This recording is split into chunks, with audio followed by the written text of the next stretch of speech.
እንግዲህ በእግዚአብሔር ቃል እንደምንረዳው ወይም እንደምናምነው ማንኛውም ሰው ሊያምን ይገባል። የፍጥረት ሁሉ ባለቤት እግዚአብሔር ነው። የሰው ልጅ የእግዚአብሔር የእጁ ስራ ነው። እነዚህ ሁሉ ጥያቄ ውስጥ የሚገቡ አይደለም። እውነት ነው ማለት ነው። የታመነ ቃል ነው እየተናገርን ያለ ነው። የሰው ልጅ ችግር፣ የሰው ልጅ ኃጢአተኝነት፣ የሰው ልጅ ረዳት እንደሚያስፈልገው መዳን እንደሚያስፈልገው ከዚህ ካለበት ሁኔታ መዳን እንዳለበት ማንም ሰው ያውቃል። ግን እንዴት ይድናል? ማን ያድነዋል? መቼ ይድናል? አዳኙ ማን ነው የሚለው በእርግጥ የእግዚአብሔርን ቃል የሚያነብ መልሱን ቶሎ ያገኘዋል።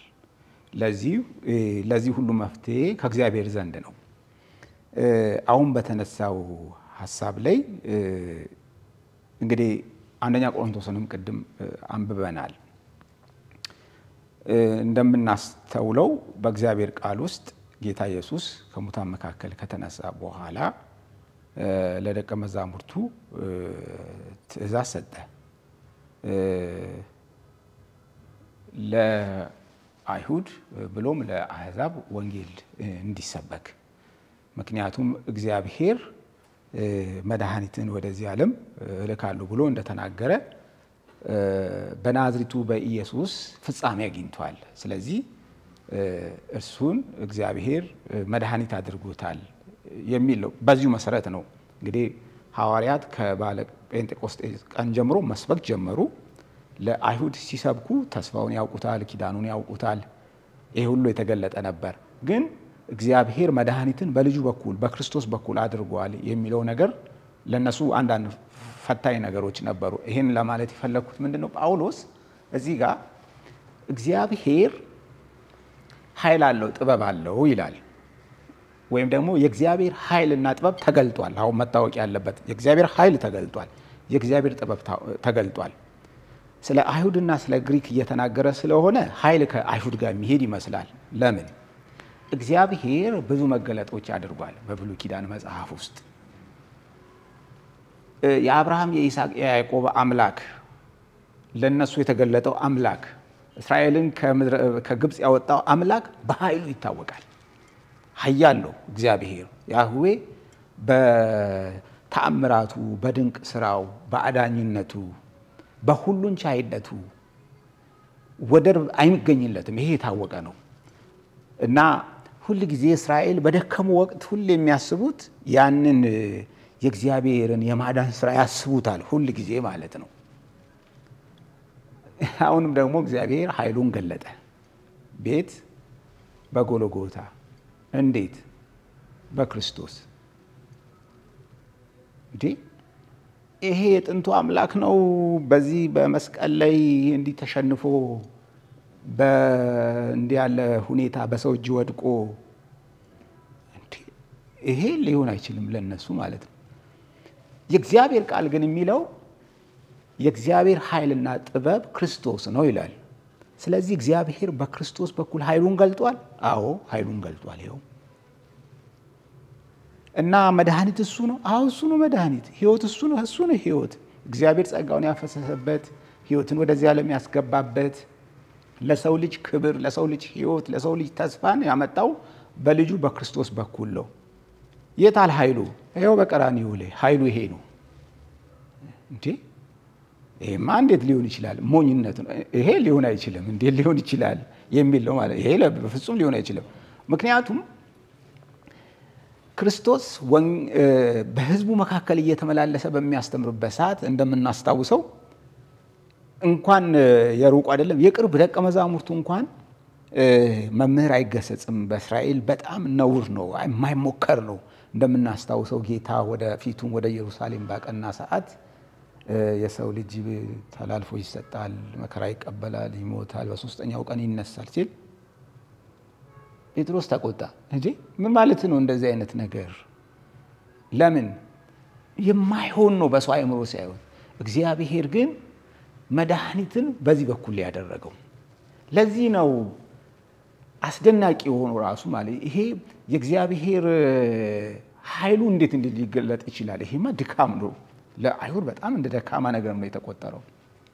ግን አይደለም። በእውነት እግዚአብሔር እርግማንን ለማጥፋት እውነት ነው መስቀል ላይ መስቀል እርግማን ነው ቅድም እንደተባለው እርግማናችንን ይላል ራሱ እውነት ነው ጳውሎስም በእርሱ በኩል ሊያስወግድ ይህንን መንገድ እግዚአብሔር ተከተለ ማለት ይሄ ልክ ነበር ማለት ነው። እና አይሁድ ጳውሎስ ወደ ቆሮንቶስም ሲመጣ አሁን እየተናገረ ያለው እነሱ ምልክትን ይሻሉ ምልክት የለመዱ ናቸው ድንቅ ነገር ይወዳሉ። ዛሬም እኛ በነገራችን ላይ እግዚአብሔር በሽኩሽኩታ ሲናገረን ብዙ ደስ አይለንም አንሰማውም ደስ አይለን የሆነ በህይወታችን ውስጥ በኑሯችን ውስጥ ወይ ከሰው በላይ እንዲያደርገን ወይ ስለኛ እንደው በአደባባይ እንዲዋጋ ሌላውን ዝቅ እንዲያደርግ እኛን ከፍ እንዲያደርግ እናስበው አሰራሩን ካየን እዚህ ውስጥ ለኛ ሞኝነት በሚመስለን ለኛ ድካም በሚመስለን በኩል እግዚአብሔር ኃይሉን የገለጠው አሁን መካድ አንችልም ማለት ነው። እግዚአብሔር ኃይል ተገልጧል በማን በኩል በክርስቶስ በኩል አንዱ ነው። ሁለተኛው እንዲሁ አህዛብ ናቸው ወደ ቆሮንቶስ ሲመጣ የግሪክ አውድ ነው። ይሄ ደግሞ በግሪክ አውድ ውስጥ የታወቁ ብዙ ነገሮች አሉ። ለምሳሌ በእውቀት ምጡቅ መሆን ከደህንነት ጋር ተያይዟል። በዛም ጊዜ በተለይ ከዛ በኋላ በኖስቲሶች ኖስቲስ በሚባሉ በግኖስቲክስ በመንላቸው እውቀት እንደ ደህንነት ይቆጠራል። ሁለተኛ በእነሱ መድረክ ላይ የፈላስፎች ልዩ ልዩ እውቀቶች ይነገራሉ። በጣም ሰዎችን ለማስደመም ለማስደነቅ የሰውን ቀልብ ለመሳብ የንግግር ስርዓት አለ አመክንዮ አለ ብዙ ሐሳብ ማቅረብ የተለመደ ነው። ሐዋርያው ጳውሎስ ግን ወደ ግሪክ ማህበረሰብ ሲመጣ እውነትን ነበር የሚናገረው። እውነት ማለት ያ እውነት ደግሞ ክርስቶስ ነው። ለምን ክርስቶስ የእግዚአብሔር ጥበብ ሆኖ ተገልጧል። ለሰው ሞኝነት ነው በጣም የሞኝነት እንዴት ሊሆን ይችላል? ለምን እንዴ እነሱ አህዛብ ናቸው ሰው ተሰቅሎ ሙቶ ስለ ትንሣኤ ሲሰብክ ስቀውበታል። በተለይ አሪዮስፋጎስ ጋር በሐዋርያት ሥራ ምዕራፍ 17 ላይ እንደምናስታውሰው ይሄ ሊሆን አይችልም እንዴ ሊሆን ይችላል? ይሄ የነሱ ቅድመ ዕውቀት ነው የነሱ ሐሳብ ነው። ስለዚህ እግዚአብሔር ምን ማድረግ ፈለገ ማለት ነው? የጠቢባንን ጥበብ ሊጥል ደግሞ ሊያሳፍር አለ። ተቃራኒውን ነው የመጣው ማለት በቃ አሁን ቅድምም አንስተናል። ለምሳሌ አሁን ዛሬም ቢሆን አዳኙ ጌታችን ኢየሱስ ክርስቶስ ነው። ይሄንን አዳኝ በቁስ ነገር ብንተካ ነውር ነው በእውነት ልክ ግሪካውያን ያደረጉትን እያደረግን ነው ማለት ነው። ለምሳሌ የጌታ መከራ መስቀል ላይ ብቻ አይደለም ማስታወስ ያለብን። ጌታ ከተያዘበት ምሽት ጀምሮ ብዙ መከራ ተቀብሏል። በብዙ ምንድነው ይሄ ቤተ መቅደሱ አካባቢ የሚጠብቁ የዘቦች አሉ አይደል? የካህናቱ ዘቦች ሲያንገላቱት ነው ያደሩት። እነሱ በእግራቸው እንዲረገጡት ብለን ለእግራቸው ልዩ ክብር አንሰጥም በእውነት ማለት ነው። ይነውር ነው። የታሰረበት በሰቆቃ ያደረበት እስር ቤት አለ። ያን እስር ቤት አስጊጠን በቃ ይሄ እስር ቤት በጣም ልዩ ነው ድንቅ ነው ልንል አንችልም። ጌታ የተገረፈበት ጅራፍ አለ በየአይነት ማለት ነው። እነዛን ጅራፎች ሁሉ ልዩ ክብር አንሰጣቸውም። ሚስማሩ ደጅ የታሰረበት ግንድ ያ ጲላጦስ አውድ ላይ ይዛ ፊት ለፊት መጣ። እነዚህን ሁሉ መከራዎችና በመጨረሻ መቀጫ የሆነውን የመጨረሻው መጨረሻ ማለት ነው። አሁን መስቀል ላይ መሞቱ የኢየሱስ ክርስቶስ መስቀል ማለት ይሄ መመሳቂያ ይሄ ብቻ አይደለም። ከተያዘበት ጊዜ ጀምሮ እጅግ ረጅም ጊዜ በመከራ ውስጥ በስቃይ ውስጥ ነው ያለፈው። ያ ሁሉ ነው ለኛ መስቀል የምንለው መድኃኒታችን የከፈለውን ዋጋ። በእውነት በታሪክ አውድ ውስጥ ክርስቲያኖች አይናቸውን ከአዳኙ ከሞተው ከሙታን መካከል ከተነሳው ከኢየሱስ ላይ አይናቸውን አንስቶ ወደ ስዕል ወደ ቅርሳ ቅርስ ያደረኩበት ጊዜ ክርስቲያኖች እየደከሙ ይሉበት ጊዜ ነው። ይሄ እምነት በአግባብ ወንጌል መሰበክ እየጠፋ በሄደ ጊዜ ነው። እኔ በእውነት ባነሳው ደስ ይለኛል። እዚህ ጋር የዚህ ቀደምም አንስቼዋለሁ። ቀደምት ክርስቲያኖች ልባቸውም አንደበታቸውም አይናቸውም ሁለንተናቸውም በክርስቶስ ላይ ነው። በመከራው ላይ መከራውን ያስባሉ። መስቀሉን ያስቡታል ማለት ነው። ዛሬ እኛ እንደዚህ አድርገን ልክ ነው ክርስቲያኖች እንደ ምልክት ስለሚጠቀሙ የክርስቲያኖች ክርስቶስ እንዲህ በዚህ ላይ ተሰቅሎ ለኛ ዋጋ ከፍሎ አዳነን ለማለት ነው እንጂ ሌላ ምንም ሌሎች ትርጉም የለውም። ከዚህ ጋር የተያዘ ልዩ እምነትም ትምህርትም ኃይልም የለውም። ከዚህ ጋር ምንም ኃይል ግንኙነት የለውም። በዚህ ወቅት እንኳን በእኛ ሀገር ብቻ ሳይሆን በሌላም አንዳንዶች ሊያስቡት ይችላሉ።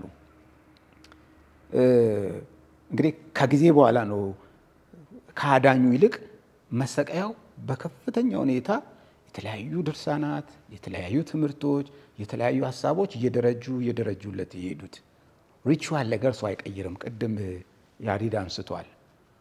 በብሉይ ኪዳን እንኳን በሰዋያው ሳይሆን መስዋዕቱ ነበር ከሰው ሕይወት ጋር ግንኙነት ያለው። አሁንም ቁስ ነገር አይደለም። ከኛ ጋር ግንኙነት ያለው ያ የክርስቶስ አካል ለኛ መስዋዕት አድርጎ የሰጠው ማለት ነው።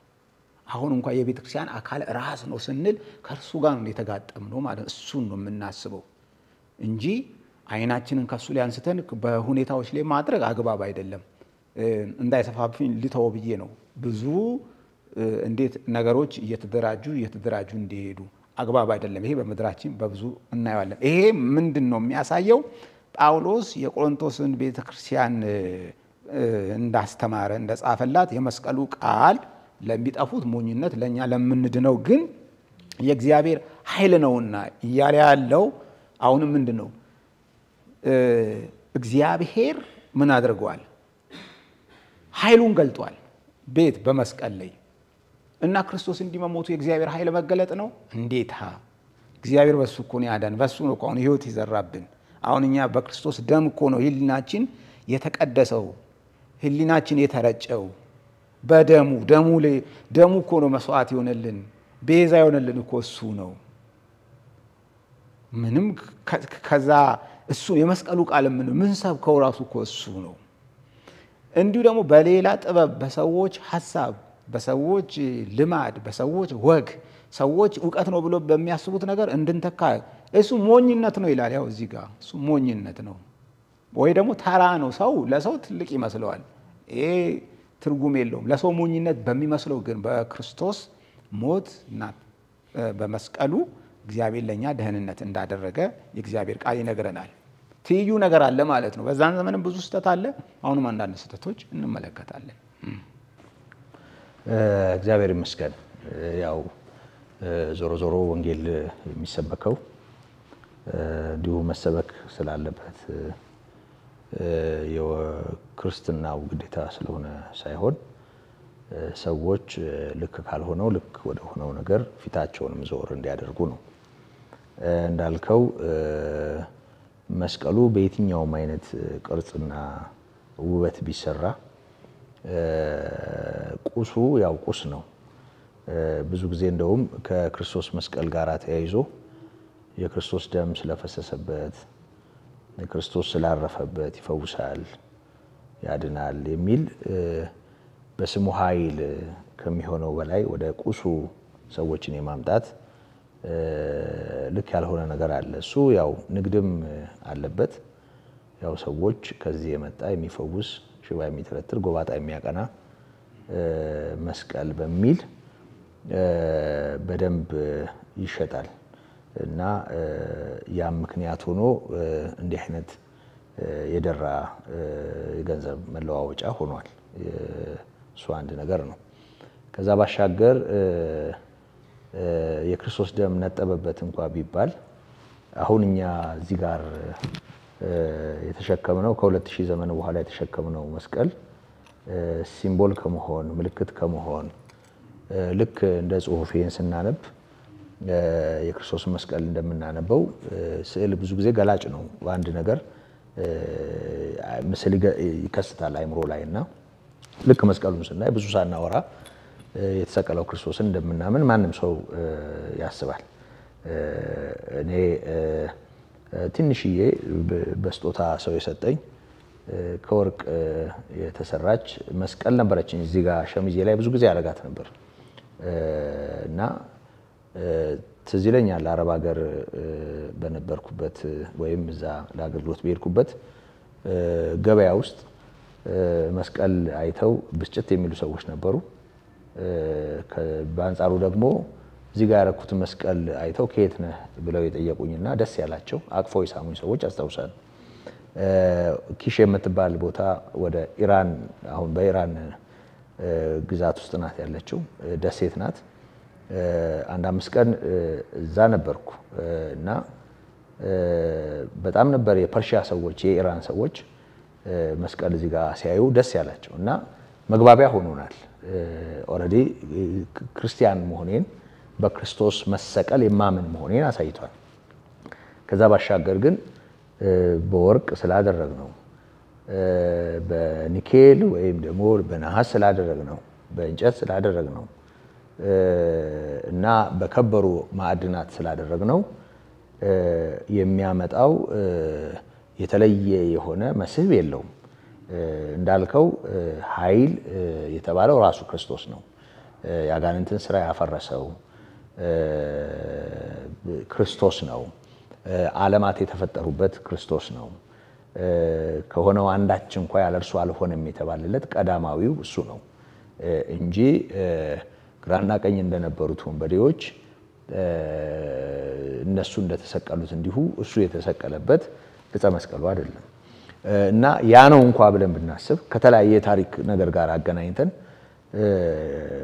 በነ ጳውሎስ ጥላና የልብስ ቁራጭ ከሆነው ከነ ጴጥሮስ ጥላና ከነ ጳውሎስ የልብስ ቁራጭ ጋር ተያይዞ የሆነውን አይነት ፈውስና ተአምራት እንኳን ብናስብ ከ2000 ዘመን በኋላ ያለ ነው እኛ ያዝነውም የተሸከምነውም ያንን የሚያስታውስ አንድ ነገር እንጂ ራሱ የጌታ ደም የነጠበበት እና ራሱ የተደገፈበት የተሰቀለበት ዕፀ መስቀሉ አይደለም። እና ይሄንን እንኳን ለምን እንደማናስተውለው አንዳንዴ በጣም ይገርመኛል። ማለት በቃ ጭፍን ያለ ነገር ይኖረናል አናስተውለውም። እንዴ ሰው ማድላት የለበትም ወይ? ሕያው ለሆነው ማድላት የለበትም ወይ? እንደው ይሄ እንዴት ለክርክር ርዕስ ሆኖ ይቀርባል? ማድላት የለበትም ወይ ማለት ዛሬም የሚሰራ አምላክ እያለ ሕያው አምላክ እያለ ሞትን ድል ያደረገ በአባቱ ቀኝ የተቀመጠ አምላክ እያለ እዴ ሞቱ አልቀረም እኮ ክርስቶስ ሕያው ነው አሸንፏል። እና እሱ እያለ እንዴት ሰው ከጌታና ሞትን ድል ካደረገው ዛሬም ሕያው ከሆነው እስከ ዓለም ፍጻሜ ሁሉ ጊዜ ከናንተ ጋር ነኝ ካለው ጌታ ሲያረጅ እና ሲገረጣ የምንጥለው ሲሰበር እሳት ሲያቃጥለው የምናጣው እና የምናገኘው ቁስ እንዴት ተነጻጽሮ ይቀርባል? በመሰረቱ ይሄ ሁሉም ሰው ሊያስተውለው ይገባል። መስቀል ምልክት መሆኑ የተሰቀለው ክርስቶስን ማሳየት መቻሉ በክርስቲያኖች መካከል ውጫዊ መገለጫ ሆኖ መታየት መቻሉ በራሱ ነውር አይደለም፣ እርኩሰት አይደለም፣ ምንም ክፋት የለውም። የሆነ ሆኖ ግን እሱ ላይ ነው ኃይል ያለው ብለን ወደ መተሻሸቱ ስንመጣ እግዚአብሔርን ልናስቀናው እንችላለን። በሌላ ነገር የመታመን ያህል በእግዚአብሔር ፊት ነውር ሊሆንብን ይችላል። ይሄንን ልናስተውለው ይገባል። መልካም እንግዲህ እግዚአብሔር በሰጠን እድል ሁልጊዜም የምንሰብከው እሱን ከመሆኑ ጋር ተያይዞ መቼም ተርከን የማንጨርሰው እግዚአብሔር እድሜን ቢሰጠን የህይወት ዘመን መልእክታችን የተሰቀለው ክርስቶስ ነው እና ከዚህ አኳያ ያው እስካሁን ስንለው የኖር ነውና ወደፊትም የምንለው እውነት ነው። ይሄ እንደው ከዚህ ጋር በተያያዘ እስቲ ቀጣዩን አንቀጽ እናንሳና እዚህ ጋር እንቋጨው መልእክቱን። እንዳልኳችሁ በጣም ሰፊ ስለሆነ ብዙ ልንል የምንችልበት እውነት እንደሆነ እናያለን። ቀጣዩ አንቀጽ ላይ እንዲህ የሚል ቃል ይናገራል። ወንድሞች ሆይ መጠራታችሁን ተመልከቱ። እንደ ሰው ጥበበኞች የሆኑ ብዙዎች፣ ኃያላን የሆኑ ብዙዎች፣ ባላባቶች የሆኑ ብዙዎች አልተጠሩ። ነገር ግን እግዚአብሔር ጥበበኞችን እንዲያሳፍር የዓለምን ሞኝ ነገር መረጠ። ብርቱንም ነገር እንዲያሳፍር እግዚአብሔር የዓለምን ደካማ ነገር መረጠ። እግዚአብሔርም የሆነውን ነገር እንዲያጠፋ የዓለምን ምናምንቴ ነገር የተናቀውንም ነገር ያልሆነውንም ነገር መረጠ። ሥጋ የለበሰው ሁሉ በእግዚአብሔር ፊት እንዳይመካ ይልና ነገር ግን የሚመካ በእግዚአብሔር ይመካ ተብሎ እንደተጻፈ ይሆን ዘንድ ከእግዚአብሔር ዘንድ ጥበብና ጽድቅ ቅድስናም ቤዛነትን በተደረገልን በክርስቶስ ኢየሱስ የሆናችሁ ከእርሱ ነው ይላል። እንግዲህ አሁን ባየነው ክፍል ተደራሲያኑን ማዕከል አድርጎ መጠራታችሁንና መመረጣችሁን ተመልከቱ ይልና እንደ ሰው ጥበበኞች የሆኑ ብዙዎች፣ እንደ ሰው ኃይል ኃያላን የሆኑ ብዙዎች፣ እንደ ሰው ባላባቶች የሆኑ ብዙዎች አልተጠሩም ይላል። በጣም ብዙ ጊዜ ይሄ የመጽሐፍ ክፍል እግዚአብሔር ድሆችንና በቃ ዚግቡ የማይባሉ ምስኪኖችን እንደመረጠ ባላባቶችን እግዚአብሔር እንዳልመረጠ ወይም ደግሞ ባላባቶች በእግዚአብሔር መንግስት ውስጥ ቦታ እንደሌላቸው ወይም ደግሞ አዋቂዎችን እንዳልመረጠ አዋቂዎች ወይም ምሁራን በዚህ ዓለም ዕውቀትና ፍልስፍና ከፍ ያሉ ሰዎች በእግዚአብሔር መንግስት ውስጥ እድል እንደሌላቸው እስኪያስመስል ድረስ የመልእክቱ ዋና ጭብጥ የተሳተ ይመስለኛል። እና እውነቱን ለመናገር እግዚአብሔር ድሆችን ነው የመረጠው፣ ባለጠጎችን አልመረጠም። እኔ የተመረጥኩት ድሃ ስለሆንኩ ነው ቢል አንድ ሰው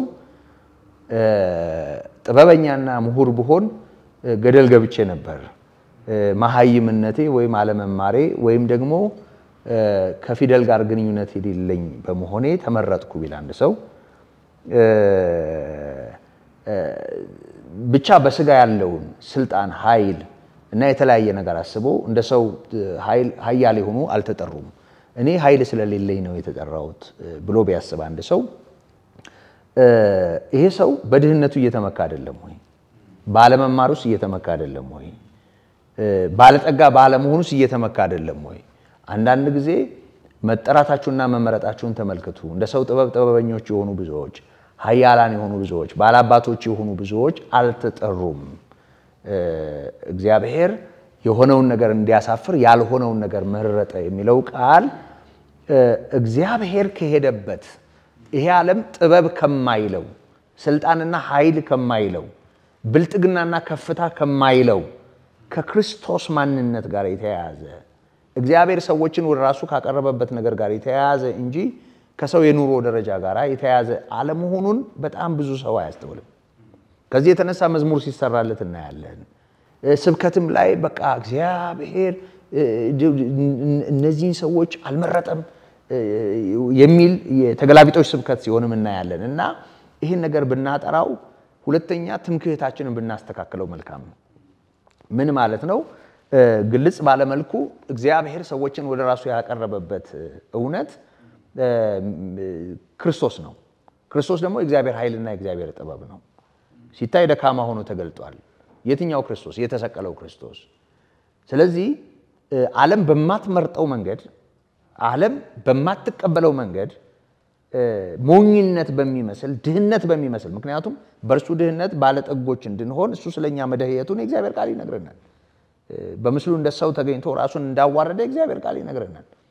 ራሱን ያዋረደው ክርስቶስ ይህ ዓለም ዕውቀትንና ብልጽግናን ኃይልን በሚለካበት ሚዛን በቃ የወደቀና የተናቀ ነው። ግንበኞች የናቁት ግን በእግዚአብሔር የተከበረው የማዕዘን ራስ የሆነው አለት ክርስቶስ ነው። እና እንደው በእግዚአብሔር መንግስት ውስጥ ባለጠጎች ቦታ አልነበራቸውም ማለት ነው።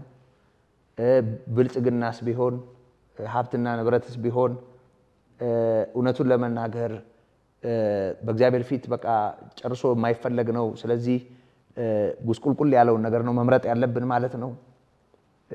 ምክንያቱም እግረ መንገዱን በደንብ ማጥራት ያለብን ነገር ለጽድቅ በሚከፈለው ዋጋ መደህየትና ድህነትንና አለመሰልጠንን አለመማርን በራሱ በእግዚአብሔር መንግስት ውስጥ የተለየ ቦታ እንደሚያሰጥ አድርጎ ማሰብ የተለያዩ ነገሮች ስለሆኑ ስለዚህ ሐዋርያው የሚመካ ቢኖር በእግዚአብሔር ይመካ የሚለው ይሆን ዘንድ ብሎ የሚያነሳቸው ክርስቲያን ሊመካባቸው የሚገቡ ነገሮችን ያነሳል።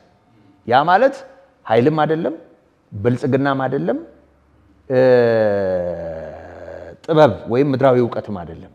እግዚአብሔር በእኛ ቦታ ጥበብም ኃይልም ያደረገው የእግዚአብሔር ኃይልና የእግዚአብሔር ጥበብ ነው የሚለው። ከዚህ አኳያ ይሄንን ብናጠራው አንዳንድ ጊዜ ይሄ ጤናማውን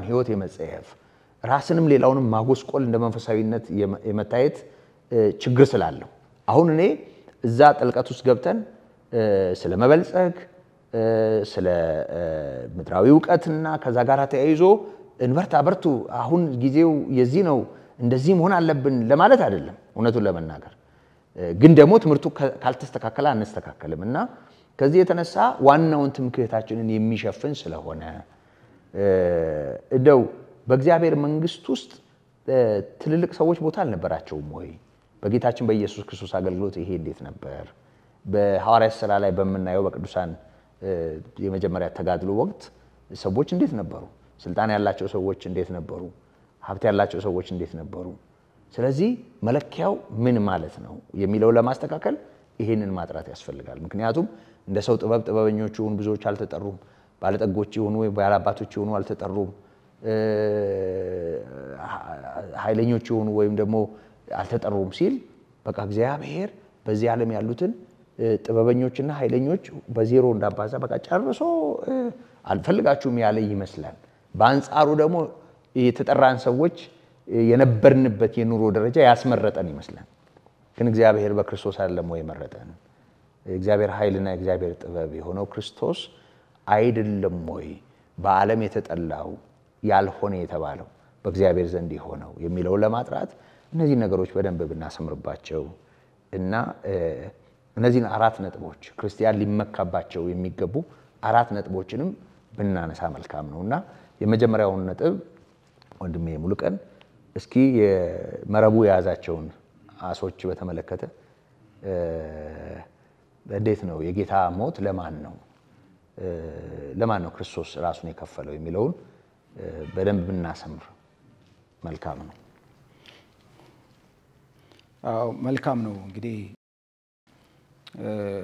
ለሁሉም ነው እውነት ነው ክርስቶስ ለሁሉም ነው አሁን የምንስበውን አየር እንኳን ብናስብ ማንም ሊመካ አይችልም ባለጠጋ ስለሆነ አየር አይስብም ደሃ ስለሆነ አየር አጣም ሁሉም ሰው ምን ማድረግ ይችላል ይሄ እግዚአብሔር የሰጠው መግቦ ስለሆነ ልክ ፀሐይ ለሁሉ እንደሚወጣ ዝናብ ለሁሉ እንደሚዘንብ ከእግዚአብሔር በሆነው ነገር ሰው ሊመካ አይችልም በዚህ በመዳንም ጉዳይ እንግዲህ ይሄ እግዚአብሔር ቃል ይያለን ያለው ትምኪትን ማጥፋት ነው ዋናው እንግዲህ ትምኪት የሚባል ነገር በእግዚአብሔር ዘንድ ማናችንም አንዳች የሚያስመካ ነገር የለንም በነገራችን ላይ ወገን ቢሆን አሁን አንድ አይሁዳዊ እኔ አይሁዳዊ ስለሆንኩ ሕግን ስለጠበቅኩ የአብርሃም ዘር ስለሆንኩ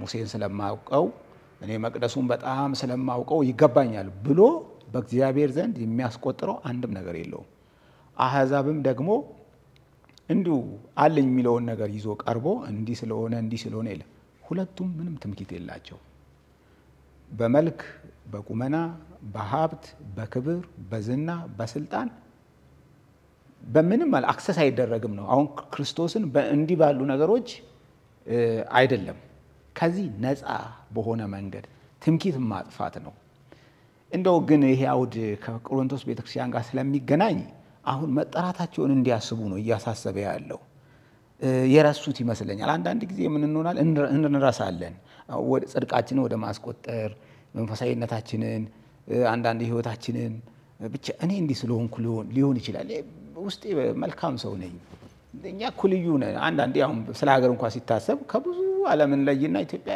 የአስራት ሀገር ናት ይላል ምንም ቢብሊካል አይደለም ማለት መጽሐፍ ቅዱሳዊ ያልሆነው መላው ዓለም የእግዚአብሔር ነው ሁሉም ፍጥረት ደግሞ ቅዱስ ነው የተቀደሰ ነው እግዚአብሔር ከሰራው ስራ ሁሉ ይሄ እንደው ነውር ነው የሚባል ነገር የለም ግን እኛ የሆነ ትምኪት መጨመር እንወዳለን ይሄም መሰረቱ የኃጢአት ስር በውስጣችን ስላለ ነው የቆሮንቶስ ቤተክርስቲያን ውስጥ ሶስቴስ እንደውም እኮ ባለ ጸጋ አይደለ አዎ የከበረ አለበት ግን አብዛኞቹ እውነታው በቆሮንቶስ ማህበረሰብ ዘንድ የተናቁ ሰዎች ናቸው እውነታው ማለት ነው መጀመሪያ ወንጌል ያመኑት ከነሱ መሃል ባለ ጸጋ አለ ሐዋርያው ስለሱ አይደለም አሁን መናገር የፈለገው ነገር እግዚአብሔር ወደ እያንዳንዱ ሰው ለመድረስ በእያንዳንዱ ሰው ውስጥ የሆነ አንተ አዋቂ ነህ፣ ይሄ አዋቂ ነው፣ ይሄ በጣም ለኔ ጥሩ ነው የሚል ምርጫ አላስቀመጠም።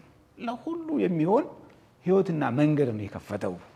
ይሄን ነው ያዘጋጀው።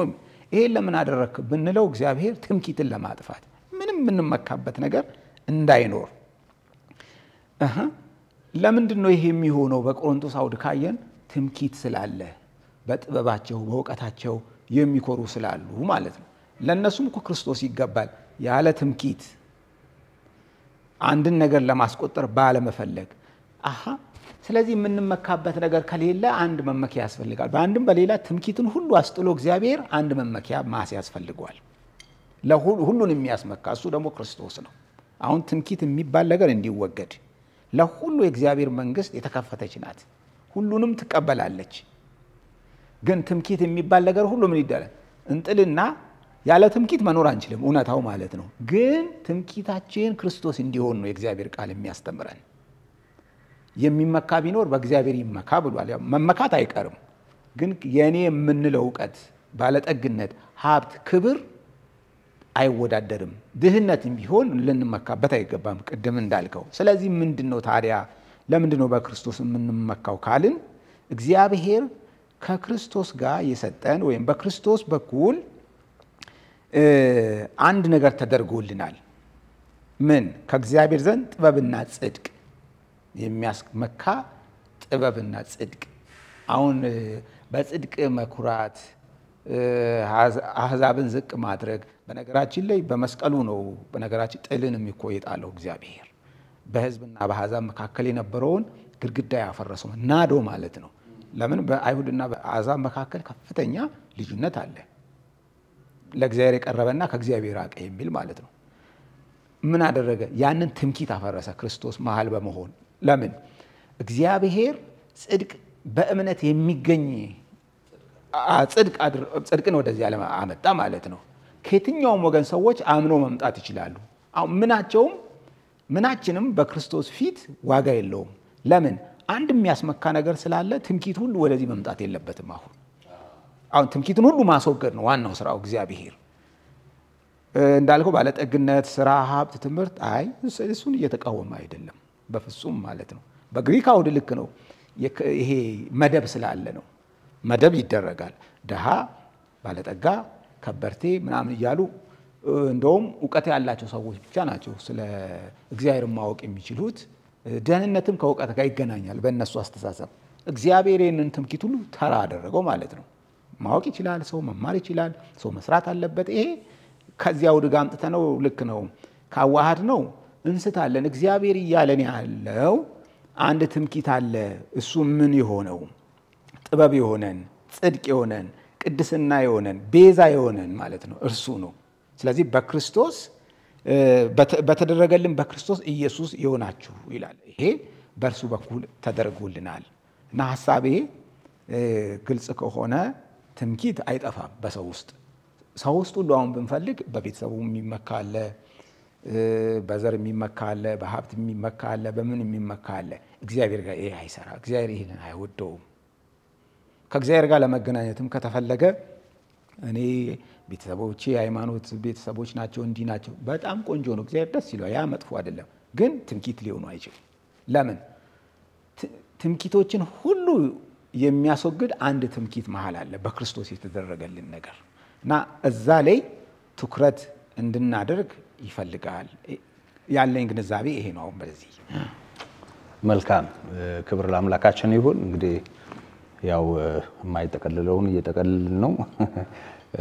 ቅድም እንዳልኩት እስካሁንም የምንሰብከው እሱን ነው። የሰውን ሁሉ በፍቅር የምንጋብዘው እሱን ነው። ወደፊትም የህይወት ዘመን አገልግሎታችን ነው የክርስቶስ መስቀል። ያ እንዳለ ሆኖ ያው ለዛሬው መርሃ ግብር አሁን ያነሳሁትን ነጥብ በደንብ አስረግጠን እዚህ ጋር ለመቋጨት ወንድሜ ያሬድም እስቲ እኛ ስለምንመካበት እግዚአብሔር ሰዎችን የራሱ ስላደረገበት የሚያስመካ እውነት በልብ ያለውን ለቃሉ የሆነውን እውነት አካፍለን። መልካም እግዚአብሔር አምላካችን የተባረከና የተመሰገነ ይሁን። እንግዲህ አሁን የተነሳውን ሐሳብ በምንመለከትበት ጊዜ አንድ ነገር እናስተውላለን ወይም ደግሞ አንድ ነገር ላይ በደንብ አስምሩ መናገር ይፈልጋል። ያ ምንድነው?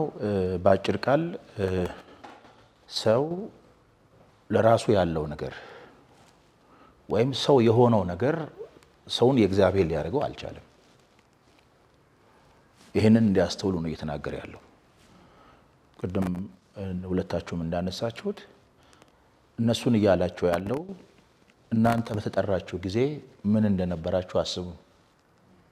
ማን ነበራችሁ? እግዚአብሔር በምህረት ወደ እነሱ ሲመጣ ሲጠራቸው እነማን ነበሩ? እንግዲህ ቅድም ወለም እንዳነሳው በቆሮንቶስ መልእክት ወይም በዛ አውድ ውስጥ እንድመለከት እንግዲህ በዛች ቤተክርስቲያን ውስጥ ልዩ ልዩ ችግሮች እንደነበሩ ይታወቃል። አንዱ ችግር ምንድነው? በሰው ጥበብ የመመካት ነው፣ በምድራዊ ጥበብ። ያን ነው ምዕራፍ 3 ላይ ሐዋርያው ጳውሎስ አንስቶ በጣም ኮንኗል ማለት ነው። ምክንያቱም ሰው የራሱ ጥበብ የእግዚአብሔር ሊያደርገው አልቻለም። እንደውም የሰው ጥበብ በእግዚአብሔር ፊት ሞኝነት ነው፣ በቃ ተራ ውዳቂ ነገር ነው ሆኖ የተቆጠረው። ስለዚህ እስቲ እናንተ ትላንትናችሁ እንዴት ትረሳላችሁ ነው ሐሳቡ። ምክንያቱም እንደ ሰው መስፈርት እናንተ አልተጠራችሁም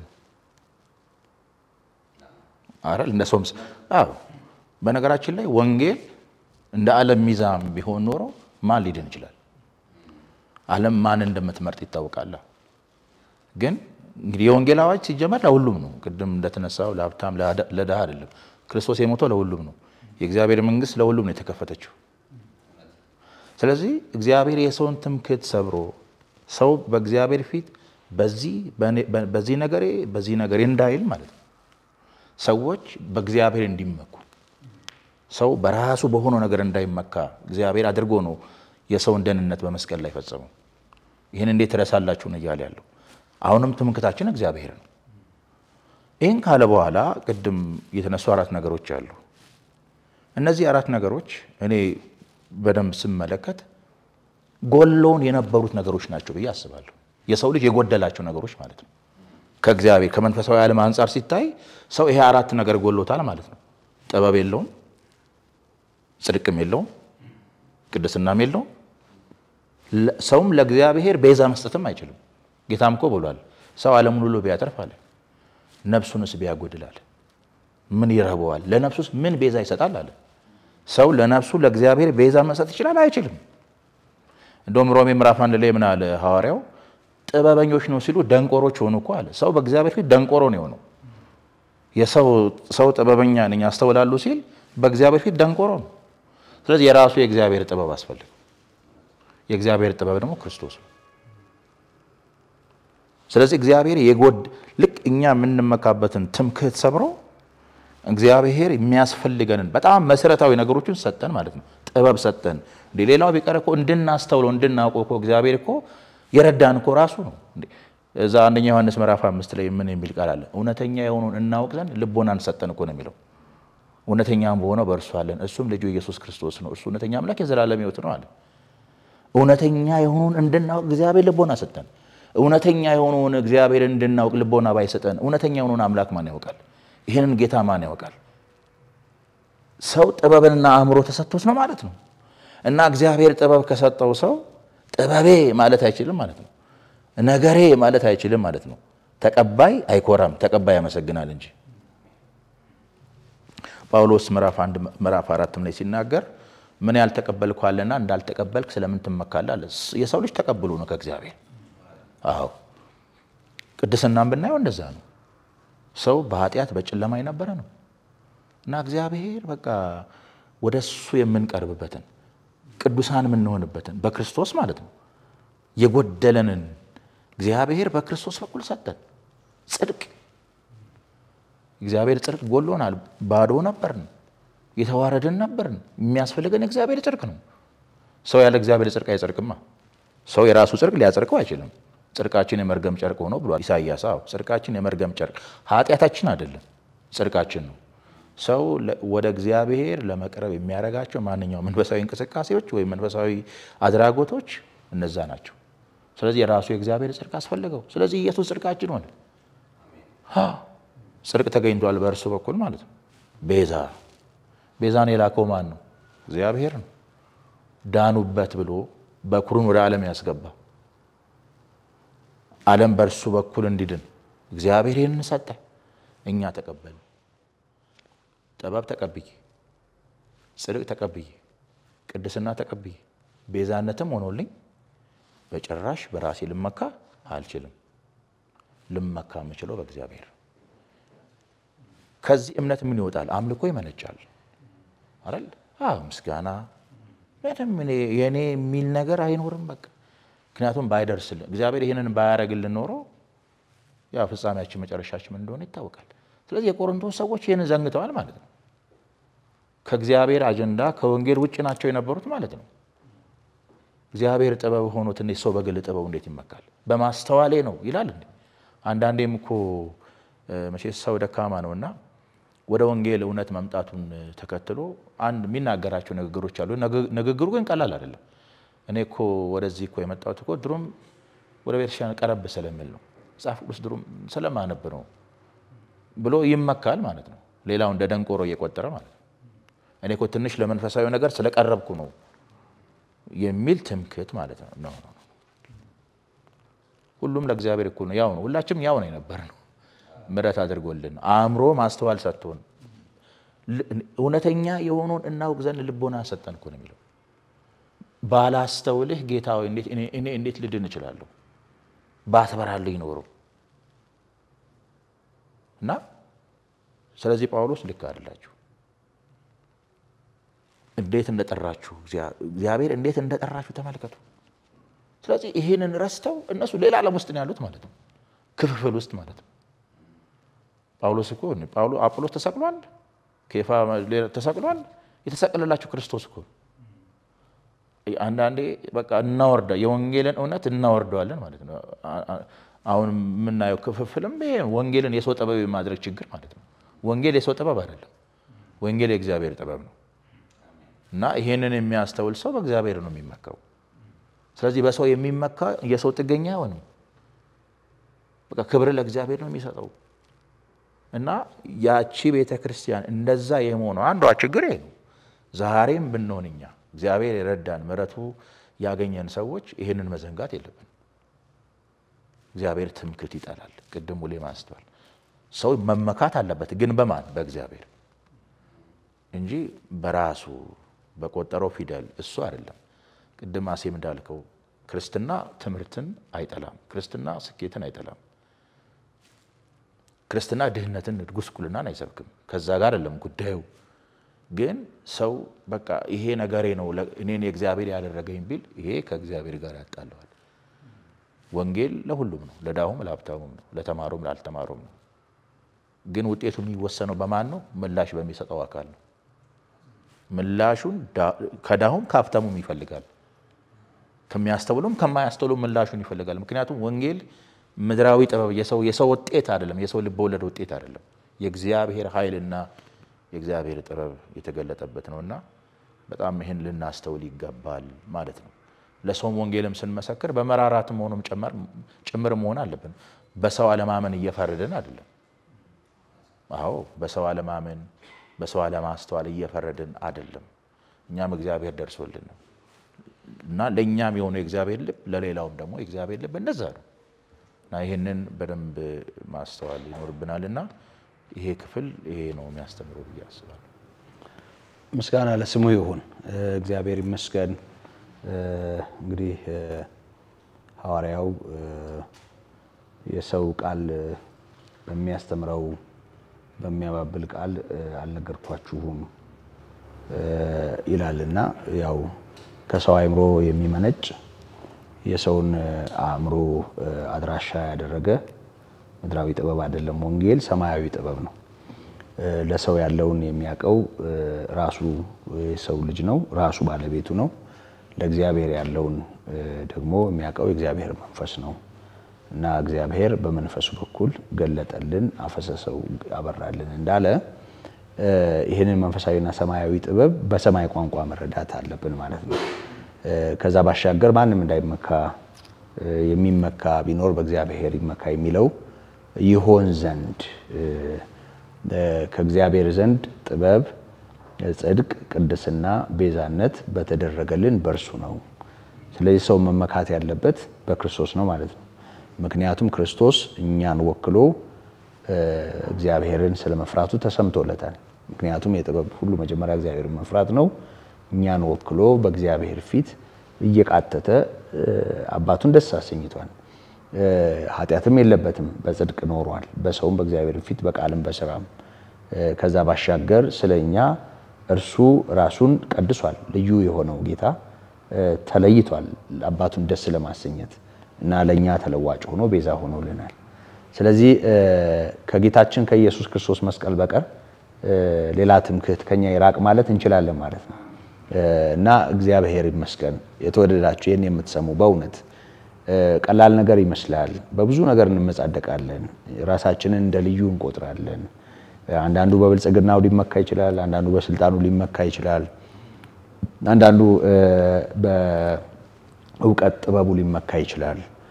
ሌላውም ቅድም እንዳልነው በቤተሰቡ፣ በዘመድ አዝማድ፣ በጓደኛው እና በተለያየ ምድራዊ ነገር ሊመካ ይችላል። ግን የትኛው ምድራዊ ነገር እግዚአብሔርን ጽድቅ እንደማይገዛ ወንድሜ ያሬድ አሁን እንዳስታወሰን ሰው ዓለምን ሁሉ ቢያተርፍ ነፍሱን ቢያጎድል ምን ይረባዋል? ሰው ለነፍሱ ቤዛ ምን ይሰጣል እንዳለ ጌታ ሰው ሕይወቱን ከጨለማ ስልጣን የሚያድንበት ምንም ነገር መስጠት እንደማይችል እግዚአብሔር ግን አንድያ ልጁን እስኪሰጥ የሰው ልጅ እንደወደደ ነው የጌታ ቃል የሚናገረውና በእውነት ሌሎች ትምክህቶቻችንን ወደ ጎን እናድርግና ስለኛ የተሰቀለውን እንመልከተው። ሞትን ድል ያደረገውና በአብ ቀኝ ያለውን ተመልሶ የሚመጣውን እንመልከተው። በሱ እንመካ፣ ስለሱ እንናውራ፣ ስለሱ እንናገር፣ ስለሱ እንዘምር። የሚመካ ቢኖር በእግዚአብሔር ይመካ የሚለው መልእክት ነው መልእክታችን። እንግዲህ በጣም ብዙ የምንመካበት ምንኮራበት ሌሎች እንዲያዩልን እንዲጎበኙልን እና እንዲደነቁበት የምንፈልገው ሌላ ነገር መሆን የለበትም። በእውነት ጌታን እንግለጠው። እሱ ነው ብርሃን፣ እሱ ነው ሕይወት፣ እሱ ነው ከስራት የሚፈታ፣ እሱ ነው መንገድ፣ እሱ ነው ሕይወት እና ስለሱ እናውራ፣ ስለሱ እንናገር። ያለሱ የትኛውም ምድራዊው ነገር በምድር ላይ ላለ ሁኔታ ይሆናል እንጂ ከሰማይ ጋር አያግባባም። ከሰማይ ነው የመጣው ከሰማይ ጋር የሚያግባባው ነገርና ይሄንን እናስተውል። ጸጋና ሰላም ምሕረት ይብዛልን ይብዛላችሁ። አሁንም ሐዋርያው ቅዱስ ጳውሎስ ዓለም ለኔ እኔም ለዓለም ከተሰቀልኩበት ከጌታዬ ከኢየሱስ ክርስቶስ መስቀል በቀር ሌላ ትምክህት ከኔ ይራቅ እንዳለ በእውነት ሌላ ትምክህት ከኛ ይራቅ። በእኛና በዓለም መካከል ድንበር የሆነው ክርስቶስ ለኛ ራሱን አሳልፎ በመስጠቱ የሆነልን የጌታ መስቀል ትምክህታችን ይሁን። ሌላውን ትምክህት ዘወር እናድርግ። የጌታ ጸጋና ሰላም ምሕረት ይብዛልን።